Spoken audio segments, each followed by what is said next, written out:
I would probably say the biggest role that you're known for is playing Michael Myers in Halloween Resurrection. Yes, absolutely. I've had a small, minor acting roles in other stuff, but this is my the real feather in my cap. Mhm. So I guess we'll get kind of right started into it.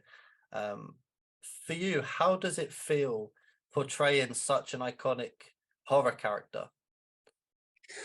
Well, you know, Sammy, when I first got offered the job, I didn't realize what they were actually. I didn't have any clue what I was in for. Ken's the one that said, you know, Brad, we're kind of like the Dracula and Frankenstein of our generation, and I never thought of it like that before. And I thought, you know, he's right. And some other people, another buddy of mine who was kind of a photojournalist, he said, you know, Brad, after being Michael Myers, it's like being a Playboy centerfold. That's what you'll be known for the rest of your life. And I said, really, honey? And but answer to your question, Samuel, I'll just tell you real quick. When I got the phone call to come in and meet the executives, I could have swore the production manager said to me that they were looking for a stunt double for Michael Myers. And I thought she was talking about Austin Powers because I hadn't seen the Halloween movie in almost 2 decades. So when I went in there and they said, yeah, Brad, you should work. The producer said, no, Brad, we might have to fly you down to LA to cast your head and all that to build the mask. I said, oh, I got to go all the way to LA just to double some hummy actor. And they said, no, you're not going to double the guy. You're going to be the guy. And as it happens, Samuel, the first Halloween movie was the one horror film that I think is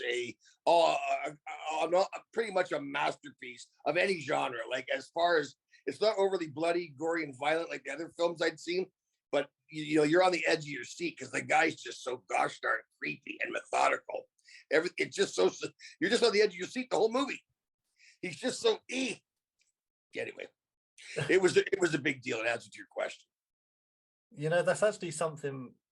It's kind of brilliant that you mentioned that with what you said with what Ken Kersinger mentioned about how, you know, Jason and Michael Myers, our generation, is the Frankenstein and Dracula of the previous generation. That's actually a perfect analogy. Actually, that's absolutely it is. A lot of positive from Halloween Resurrection was actually your portrayal of Michael Myers. Can you kind of give us an insight of what you did to play that character? What did you feel you wanted to bring to the character?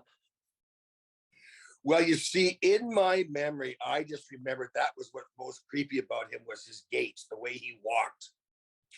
And when I did it in the look-see with Rick Rosenthal, the director of the executives, he said, Brad, imagine that your upper body doesn't swing or move at all. It's like you're from the hips down, your legs are transporting the upper part of your body.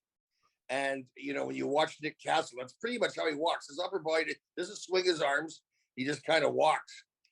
And so I watched all the Halloween movies on VHS. I fast forwarded to all the Michael Myers scenes.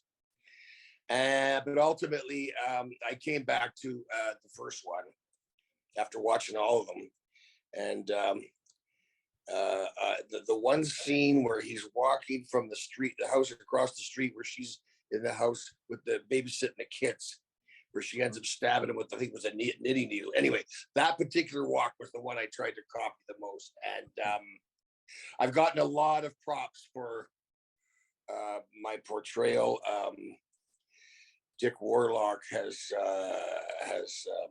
trumpeted my performance. He surprisingly noticed that I had done what I had done with my eyes, you know, because when I thought about what Michael Myers was, I likened him to a shark. He's like a shark that just swims and kills. He walks and kills. So whenever we had a medium shot or a close-up shot, Samuel, I would cross my eyes slightly to try and take the focus out of them, so they looked kind of dead. And so, and Dick Warlock noticed that. He said, Brad, what you did with your eyes made all the difference, you know. And so, yeah, I've gotten a lot of compliments on the job that I did. I'm proud of that because I love that first Michael Myers film so much.